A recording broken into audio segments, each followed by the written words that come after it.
우리가 지난주부터 성품에 대한 주제를 다루고 있는데 여러분들 성품의 의미가 잘 기억나시나요? 성품이란 지난주도 말씀드린 것처럼 아무도 보지 않을 때 나타나는 자신의 모습이라고 말씀을 드렸습니다. 그러면서 성품의 어원은 다이아몬드처럼 깎이고 잘 잘라져서 후천적인 노력을 통해서 잘 연마된, 그래서 투명도가 높아진 인격적 특성이라고 말씀을 드렸습니다.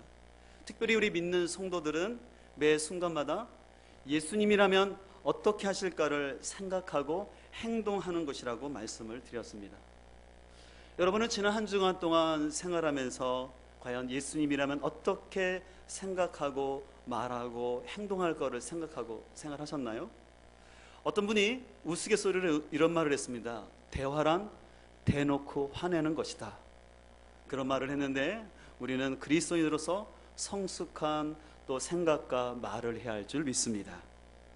그러나 여기서 우리가 한 가지 좀 짚고 넘어갈 것은, 우리가 성품에 대한 강조는 결코 인본주의적인 도덕주의나 아니면 율법주의를 추구하는 것이 아닙니다. 우리가 계속해서 앞으로 성품에 대한 이해와 훈련들을 해 나갈 텐데, 성품을 단순히 윤리 도덕적인 관점이나 특별히 어떤 율법주의적 관점에서 또 다른 의무감이나 짐으로 생각해서는 안 됩니다. 여러분들이 먼저 기억할 것은요, 성품의 전제 조건이 있는데 그것은 십자가와 부활의 분명한 복음입니다. 이 복음의 은혜 안에서 우리가 예수 그리스도를 닮아가는 성화의 과정이 성품에 대한 훈련이라는 것이죠. 그러나 나는 죽고 예수 그리스도가 주인 되는 이 복음이 분명하지 않은 가운데 진행되는 성품 훈련은 우리를 도덕주의자나 또 다른 영적 바리새인으로 만들 수 있다는 것을 우리는 늘 조심하고 있어야 합니다. 이런 측면에서 요즘 우리가 계속해서 사무엘하를 묵상하고 있는데, 이 사무엘하를 통해 보여주는 이 다윗의 생애를 통해서 우리는 다윗을 단순히 영웅이 아닌 하나님의 은혜 안에서 성숙하고 변화되고 있는 과정적인 존재로 봐야 합니다. 우리가 혹 다윗을 단순히 어떤 신앙의 위대한 영웅으로만 생각하고 다윗의 삶 가운데 역사하셨던 그 하나님의 역사하심을 놓쳐서는 결코 되지 않습니다. 이런 차원에서 오늘 본문에 나타나는 다윗의 모습은 우리에게 이 성품의 훈련 과정을 좀 더 이해하는 데 도움을 주고 있는 내용입니다. 오늘 본문 6장 이전까지 다윗의 성품은 아주 성숙하고 훌륭한 성품이 나타났습니다. 우리 지난주 살펴본 것처럼 다윗은 궁궐한 그런 성품을 가지고 비록 자신의 원수였지만 사울과 아브넬의 죽음을 깊이 애도했습니다. 또 다윗은 분별력이라는 성품을 가지고 비록 또 사울이 자신의 경쟁자였지만 사울 왕을 공정하게 평가를 해 주었습니다. 그를 통해서 사울 가문이나 또 베냐민 지파 사람들을 배열하는 모습을 보였고, 또 사울의 죽음과 관련해서 거짓말을 한 사람에 대해서는 단호한 심판을 내리는 것을 보았습니다.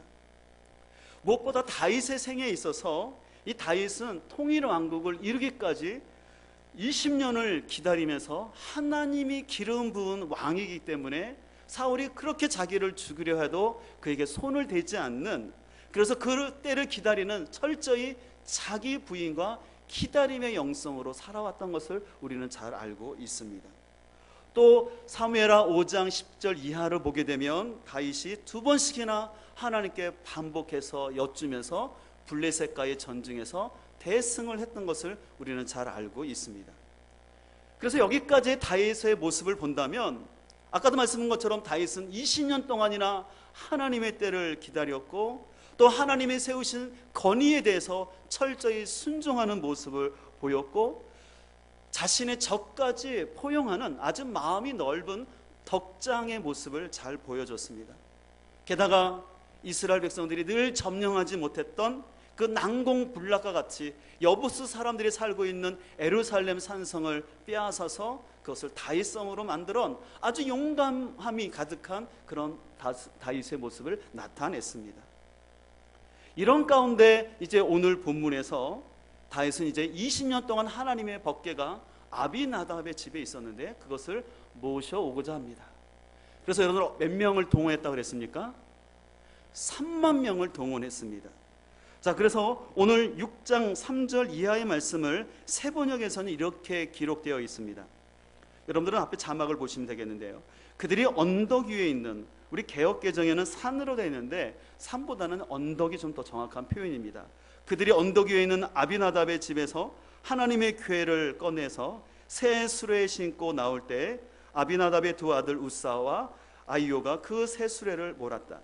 그들이 산에 있는 아비나답의 집에서 하나님의 궤를 싣고 나올 때 아이오는 궤 앞에서 걸었고 다윗과 이스라엘의 모든 가문은 온 힘을 다하여서 잣나무로 만든 온갖 악기와 수금과 검은 거를 타며 소구와 꽹과리와 심벌지를 치면서 주님 앞에서 기뻐하였다. 오늘 다윗은 하나님의 법궤를 옮기기 위해서 헌 수레가 아니라 새 수레를 준비했다고 하는데, 이것은 다윗이 굉장히 제의적으로 깨끗하고 정성을 다했다는 것을 볼 수가 있습니다.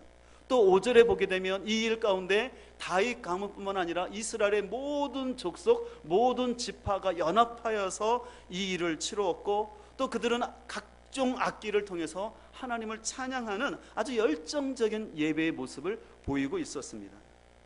근데 이러한 성대한 인원과 민족적인 단합, 또한 뜨거운 예배를 보여주는 이 1절부터 5절까지의 말씀은요, 실은 6절 이후에 나오는 뜻하지 않는 사건을 대조하기 위한 배경적 역할을 하는 것입니다. 그래서 이 사무엘 하의 저자는요, 6절 이하의 사건을 극대화시키기 위해서 이 앞달락의 축제적인 내용들을 아주 상세하게 묘사를 한 것이었습니다. 드디어 6절에서 뜻하지 않는 일이 발생하게 됩니다.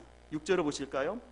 그들이 나곤의 타작마당에 이르러서는 소들이 띠므로 우사가 손을 들어 하나님의 궤를 붙들었더니 여호와 하나님이 우사가 잘못함으로 말미암아 진노하사 그를 그곳에서 치시니 그가 거기 하나님의 궤 곁에서 죽으니라 라고 되어 있습니다. 이 소들이 갑자기 왜 뛰었는지는 모르지만 아마 하나님께서는 이스라엘 백성들이 하나님의 법궤를 잘못된 방법으로 이동하는 것을 깨닫게 하기 위해서 소로 하여금 뛰게 한 것 같습니다. 원래 출애굽기 25장 14절과 민수기 4장 15절을 보게 되면 이 법궤를 어떻게 이동할지가 나와 있는데, 법궤를 이동할 때는요, 대제사장과 그의 아들들만이 그 법궤를 천으로 싸서 아무도 보지 못하게 딱 준비해 놓으면 그 후에 고앗 자손들이 와서 고리에 채를 연결해서 어깨에 메고 움직이게끔 되어 있었습니다. 근데 오늘 본문에 나오는 이스라엘은 어깨에 메는 것이 아니라 어떻게 했습니까? 수레에 실었다는 것입니다. 우리가 볼 때는 수레에 실은 것 굉장히 편한 방법이 아닐까 싶은데, 문제는 이 방법이 그 당시 블레셋이 행하고 있던 방법이었다는 것입니다. 그래서 그들은 이 블레셋 문화를 따랐습니다. 무엇보다 수레라는 것은 짐을 싣는 도구인데 인격적 하나님을 물질화시키는 우를 범하고 말았습니다. 특별히 지난주에 많은 분들이 큐티를 하면서 이 법궤가 떨어질 때 우사가 그것을 떨어지지 않도록 손을 댔다고 해서 하나님이 우사를 죽인 것은 좀 하나님 너무 과한 거 아닌가 라는 생각이 많은 분들이 들었을 것입니다. 왜냐하면 우사의 행동은 인간적으로 충분히 할 수 있는 행동이었고, 하나님의 법궤가 땅에 떨어지는 것보다는 그것을 막는 그런 것을 봤을 때 이건 상황윤리적으로 그렇게 우사가 크게 잘못했다고 말하기는 어렵지 않나라는 생각이 든 것이 사실입니다. 그러나 그럼 7절을 보실까요? 7절을 보면 여호와 하나님이 우사가 뭐함으로요? 잘못함으로 되어 있는데, 이 잘못함이라는 단어가 개역 개정에서는 그냥 한 가지 뭘 실수했다라는 그 의미를 보이지만, 원래의 의미를 보게 되면 불손함과 경멸이라는 단어가 뜻이 있습니다. 오늘 우사가 한 행동은 하나님을 경멸하고 불손한 행동이었다라는 것입니다. 다시 말해서 우사는 단순한 실수를 한 것이 아니라 하나님의 거룩함을 침범하는 그런 아주 중대한 죄를 범하였다는 것입니다. 그래서 8절에 보면 여호와께서 우사를 치심으로 다윗이 분하여 그곳 이름을 뭐라고 했습니까? 베레스 우사라고 했습니다. 이 베레스라는 것은 뭐냐면 충돌하다라는 것이에요. 다시 말해서 하나님과 우사가 충돌했다라는 거예요. 전능하신 하나님과 인간 우사가 충돌하니까 누가 죽을 수밖에 없습니까? 예, 우사가 죽을 수밖에 없는 것이었죠.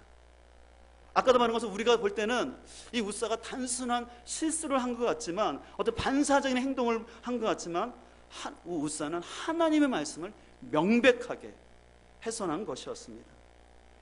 이 하나님의 거룩함은 그 어떤 것으로서 침범할 수 없는 너무너무 중요한 경계선이었는데, 우사는 그 경계선을 함부로 침범했습니다.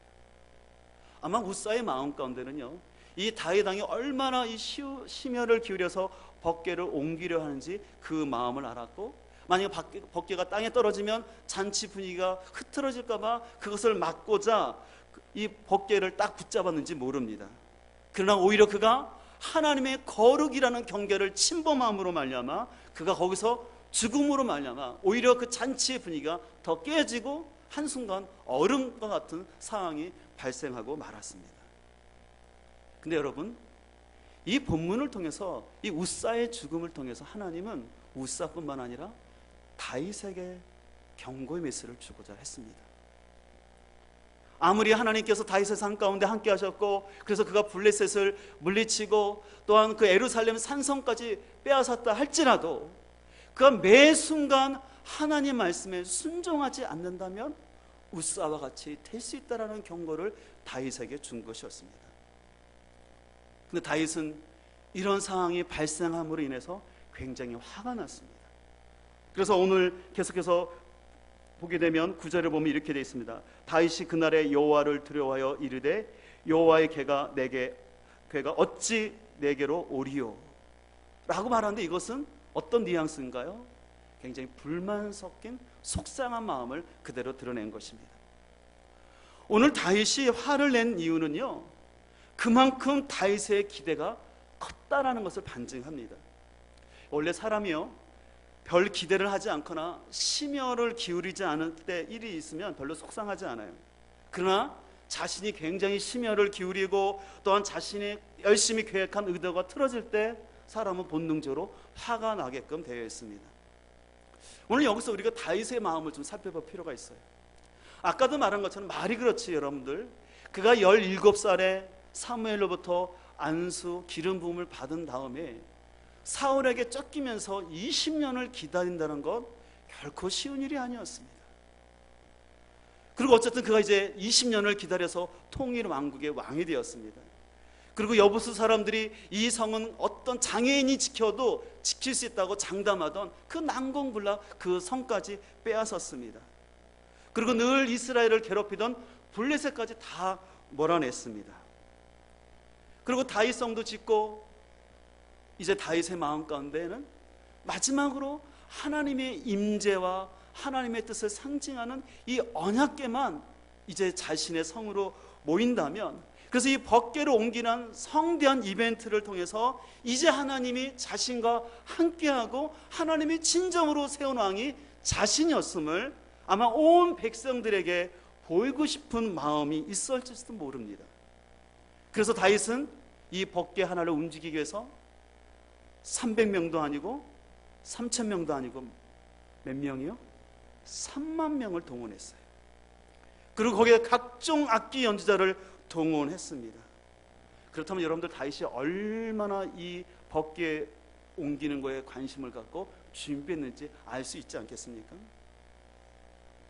제가 지난주 말씀드린 것처럼 성품이란 이 물컵에 있는 것처럼 내 삶이 흔들리고 내 삶에 속상한 일이 나타날 때 그 사람의 성품이 나타난다고 말씀을 드렸습니다.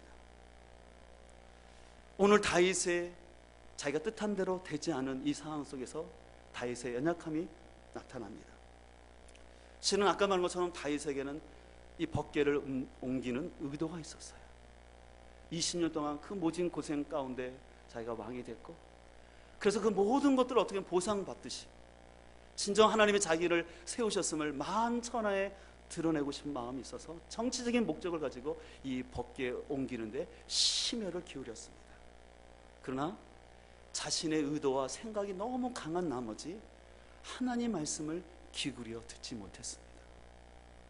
아니면 다윗이 법궤를 수레에 실지 않고 어깨에 메고 옮겨야 된다는 말씀을 알 수도 있었는데 무시할 수도 있었습니다. 왜냐하면 다윗의 입장에서는 그 블레셋이 사용하는 최첨단의 이동 수단을 자기가 전쟁을 통해서 이겼고, 그래서 블레셋을 물리친 그 왕으로서 그 전리품을 가지고 멋지게 사람들이 그 수레에 싣고 오는 그 모습을 사람들에게 보이고 싶은 마음이 있을지도 모릅니다. 오늘 다윗의 마음속에 그 자신의 목적의 정당성을 강화하고 그것을 멋있게 꾸미고자 하는 그 마음이 크면 클수록 문제는 하나님의 말씀이 그 마음 가운데 다가올 수가 없었습니다. 그리고 하나님께 신실하게 묻기보다는 빨리 이 내 목적을 관찰하고 싶은 마음이 생겼습니다.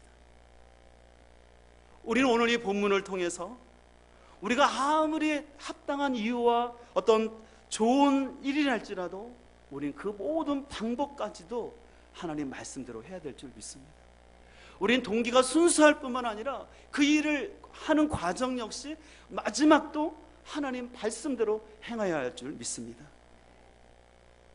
10명이면 충분히 이동할 수 있는 이 법궤를 3만 명씩이나 동원하면서 어깨에 매는 것보다는 멋진 수레, 새 수레에 담아오는 이 모습이 훨씬 화려하고 장엄해 보일지 모릅니다. 그러나 그것은 다윗의 욕심과 계획이었지, 하나님은 어떤 화려함이나 장엄함이나 사람의 많음이 아니라 그 하나님의 거룩성을 두려워하고 하나님 앞에 말씀에 순종하고자 하는 그 태도를 하나님 늘 보셨습니다. 우리의 삶 가운데도 다윗과 같은 연약함이 나타날 수 있습니다. 나의 간절한 소망과 목적이 있게 되면 나의 간절함이 하나님의 뜻이처럼 느껴지고 그것이 하나님의 비전으로 느껴질 때가 있습니다. 그리고 또 역시 그를 위해서 기도합니다.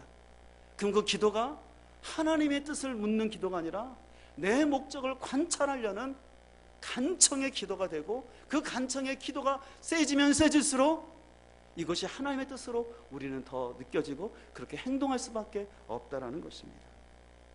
그렇기 때문에 우리는 고집스러울 정도로 하나님 말씀 앞에 철저해야 할 줄 믿습니다. 그리고 그 하나님 말씀 앞에서 나의 마음이 탈로 난다 할지라도 그 말씀 앞에 우리가 서야 합니다.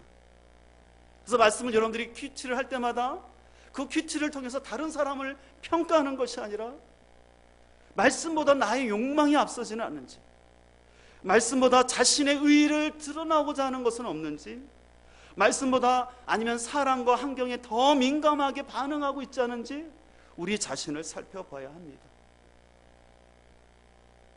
이제 9절 이후를 보게 되면 다윗은 이 웃사의 죽음을 보면서 두려움 가운데 자기 성으로 하나님의 법궤에 옮기는 것을 두려워하고 에벳 에돔의 집에 맡기게 됩니다. 근데 석 달간 이 에벳 에돔의 집에 있는 동안 하나님께서 그 법궤로 인하여서 그 가정에 복을 주시게 됩니다. 여러분들, 다윗이 웃사가 죽은 이후 3개월 동안 무슨 생각을 했을까요? 아마 웃사가 죽은 그 순간부터 다윗은 생각을 하지 않았을까요? 왜 웃사가 죽어 했을까? 저 웃사가 죽은 건 혹시 하나님이 나에게 경고를 보낸 건 아니실까? 아니면 내가 3만 명씩이나 동원하고 그 많은 악기팀까지 준비했는데 뭐가 잘못된 건가? 아니면 내가 수레를 잘못 만들었나? 아마 많은 생각을 하면서 하나님께 묻는 시간을 갖지 않았겠습니까? 다윗은 그런 시간들을 통해서 자신의 신앙을 성찰하고 그 시간을 통해서 그가 성숙할 수 있는 계기가 됩니다. 그래서 12절 이하를 세번역에서 이렇게 표현하고 있습니다.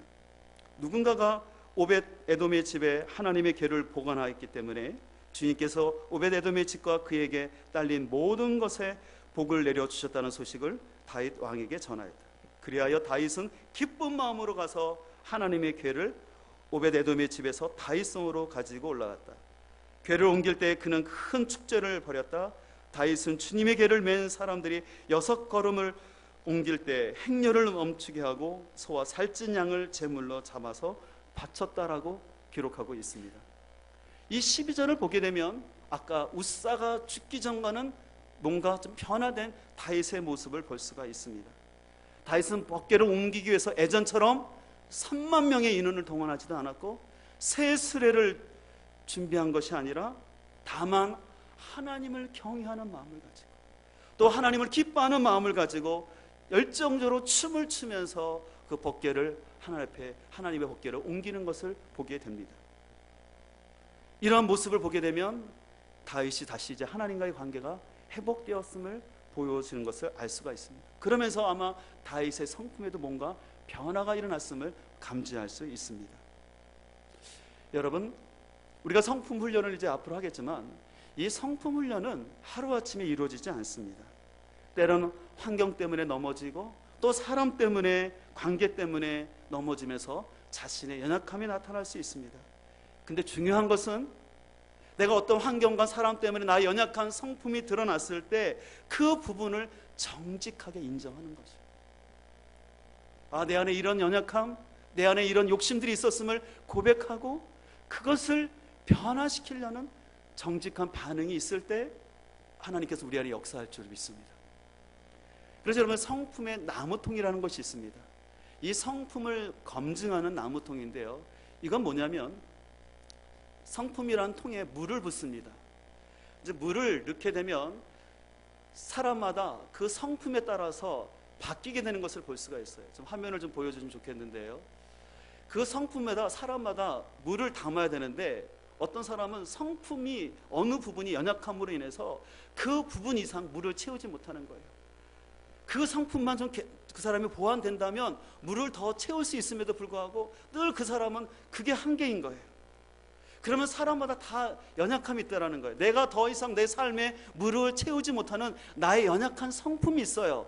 그러면 그것이 언제 드러나냐면 아까 말한 것처럼 내 삶이 흔들리고 사람과의 관계 속에서 자신의 연약한 성품이 드러난다는 거예요.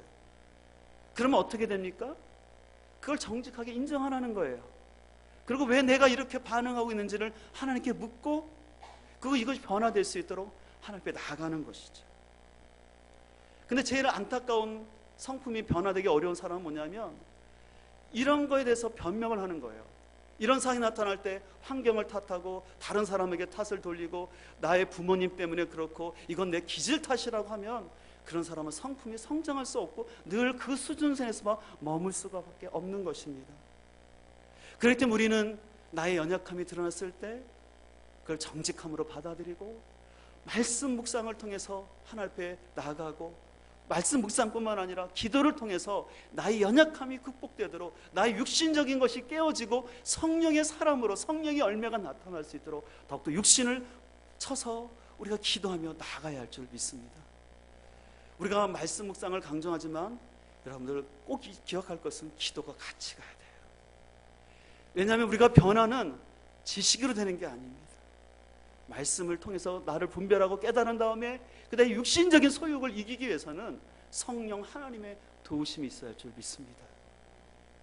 그런 의미에서 우리 교회에서는 지난 한 주간 동안 교회 공동체를 기억하며 금식 기도를 했습니다. 여러분들, 우리가 여러 가지 기도가 있지만 왜 금식을 합니까? 금식이라는 것은 하나님 나를 부인하는 과정이에요. 그리고 내가 배고픔의 고통을 통해서 고통당하는 지체를 생각하고 함께 기도하는 것이죠. 그래서 기독교의 많은 영성가들은 때때로 정기적으로 금식 기도를 했습니다. 저는 여러분들이 삶 속에서 하나님께서 여러분 가운데 어떤 성품에 대한 여러분의 안에 변화되어야 할 모습들을 말씀하실 때 여러분들 기도하는 것을 주저하지 마시고 그 문제를 갖고 기도할 수 있기를 간절히 소망합니다. 하나님이 나를 복 주시기 위해서 나를 참으로 잘 되기 위해서 얻는 일을 깨닫게 하셨을 때 그 기회를 놓치고 그것을 그냥 넘어가면 발전할 수 없다는 것이죠. 여러분, 사람이 변한다는 것은 쉽지가 않은 일입니다. 그러나 그렇다고 불가능한 일도 아닙니다. 중요한 것은 오늘 본문에 나오는 다윗처럼 자신의 마음을 정직하게 살펴보고 뒤돌아보는 것입니다. 그리고 하나님 앞에 머물러 있을 때 그리고 은혜의 보좌 앞에 다시 나가면 하나님은 그 영혼을 회복하여 줄 줄 믿습니다. 만약에 그 다윗이 3개월 전 웃사가 죽은 그 사건에만 머물러 있어서 하나님이 나의 그 예배를 안 받았다고 서운함과 자격지심과 그런 마음이 있었다면 다윗은 더 이상 하나님 앞에서 지도자가 될 수 없었습니다. 우리 같았어도 다 서운했을 것 같아요. 내가 그 열심히 준비한 모든 것이 깨어졌을 때 얼마나 백성들 앞에 창피하고 부끄럽겠습니까? 근데 거기서 머물러 있는 것이 아니라 그것을 통해서 성찰하고 다시 하나님 앞에 나갔을 때 하나님께서 다윗의 마음을 일으켜 주심으로 인하여 오베데돔의 집이 하나님 법궤로의 복을 받았을 때 그게 서운하거나 질투가 아니라 오히려 기쁨이 돼서 내가 다시 이것을 모셔야겠다는 그 마음 우리가 가져야 할 줄 믿습니다. 다시 한 번 말씀드리지만 우리의 삶의 변화는 우리의 힘이 아니라 주의 말씀과 성령님의 은혜로 이루어진 줄 믿습니다. 세상적인 성품 훈련은 도덕 훈련이에요. 그러나 우리 그리스도인의 성품의 변화는 오직 예수 그리스도 안에서 나는 죽고 성령 하나님이 우리를 이끌어갈 때 우리의 삶의 변화가 나타날 줄 믿습니다. 저는 바라옵기는 이런 좋은 성품의 훈련이 우리 가정에서부터 이루어지길 간절히 소망합니다. 저는 우리 주일학교 학생들을 바라보면서 늘 기대치가 있어요. 어려서부터 가정 안에서 좋은 성품으로 무장된 아이들이에요. 궁일의 마음이 있고 정직함, 근면함, 분별력, 성실 이런 걸로 잘 무장된 아이라면 자기의 삶을 컨트롤할 수 있고 어디 나가도 선과 악을 구분하면서 깨끗하게 설 수 있으면서 하나님 주신 비전으로 자신의 꿈을 이뤄간다면 너무나 멋진 하나님의 사람이 되지 않겠습니까? 우리는 그것을 꿈꿔야 할 줄 믿습니다. 다른 것 생각하지 마시고 그 아이가 성공하고 공부 잘하는 것이 아니라 진정 우리 자녀들을 성품의 자녀로 키우겠다라는 그 마음을 갖되 성품 교육은 부모부터 돼야 할 줄 믿습니다. 부모가 성품의 사람이 될 때 자녀가 그런 모습이 나타날 줄 믿습니다. 그래서 저는 우리 가정과 우리 교회가 부족하지만 늘 말씀드린 것처럼 안으로는 하나님을 추구하면서 밖으로는 예수 그리스도를 닮아가는 예담 삶을 나타낼 수 있기를 간절히 소망합니다. 지난 목요일 날 제가 대전이 갈 일이 있어서 일본 국도를 타고 가다가 사오리 지하차도를 지나게 됐어요. 근데 가운데 차선에 있는 한 차가 늦게 가면서 비상등을 켜는 것이었습니다. 그러다 보니까 모든 차들이 그 차를 추월해서 앞질러 가게 됐어요. 저도 이제 추월을 하면서 보게 됐는데 깜짝 놀라운 장면을 봤어요. 근데 비상등을 켜고 가고 있는 바로 차 앞에 어떤 나이 많으신 할아버지가 오토바이를 타고 가시는 것이었어요. 아마 이 어르신이 몰랐던 것 같아요. 그 전용 차선에 오토바이가 들어오면 안 되는데 이 할아버지가 거기 들어오신 것이었어요. 굉장히 위험한 상황인데 그 뒤에 운전사가 그 할아버지를 크락션을 누르는 것이 아니라 그 할아버지가 위험할까봐 뒤에서 자기가 사행하면서 비상등을 켜주는 모습을 봤는데 저는 그분이 어떤 사람인지 모르지만 저에게 큰 깨달음이 왔습니다. 아, 그리스도인의 성품이 저런 모습이 되어야지 않을까. 남을 배려하면서 다른 사람의 어려움을 챙겨줄 수 있는 그런 모습들.